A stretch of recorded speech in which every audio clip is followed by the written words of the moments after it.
एक समय की बात है, राजा विक्रमजीत नाम के एक बहुत प्रतापी राजा थे। उन्हें शिकार खेलने का बहुत शौक था। एक दिन वे अपने घोड़े पर सवार होकर धनुष बाण के साथ घने जंगल की ओर निकल पड़े। काफी खोजने के बाद राजा की नज़र एक बहुत ही सुंदर और फुर्तीले सुनहरे हिरण पर पड़ी। राजा ने तुरंत उसका पीछा करना शुरू कर दिया। हिरण बहुत चालाक था। वो कभी घनी झाड़ियों में छिप जाता तो कभी ऊंची छलांग लगाकर आंखों से ओझल हो जाता। शिकार का क्षण।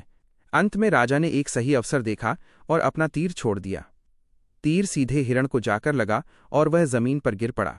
राजा बड़े गर्व के साथ अपने शिकार के पास पहुंचे, लेकिन वहां पहुंचकर उनका दिल बैठ गया। उन्होंने देखा कि हिरण की आंखों में आंसू थे और वो अपनी अंतिम सांसें ले रहा था।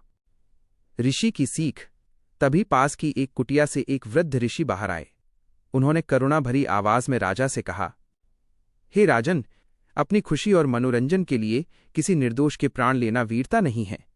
एक राजा का धर्म अपनी प्रजा और वन के मूक पशुओं की रक्षा करना होता है, उनका विनाश करना नहीं। हृदय परिवर्तन। ऋषि की इन बातों ने राजा की आंखें खोल दीं। उन्हें अपनी भूल का एहसास हुआ। राजा ने उसी क्षण अपना धनुष त्याग दिया और प्रण लिया कि वे आज के बाद कभी किसी बेगुनाह जीव की हत्या नहीं करेंगे।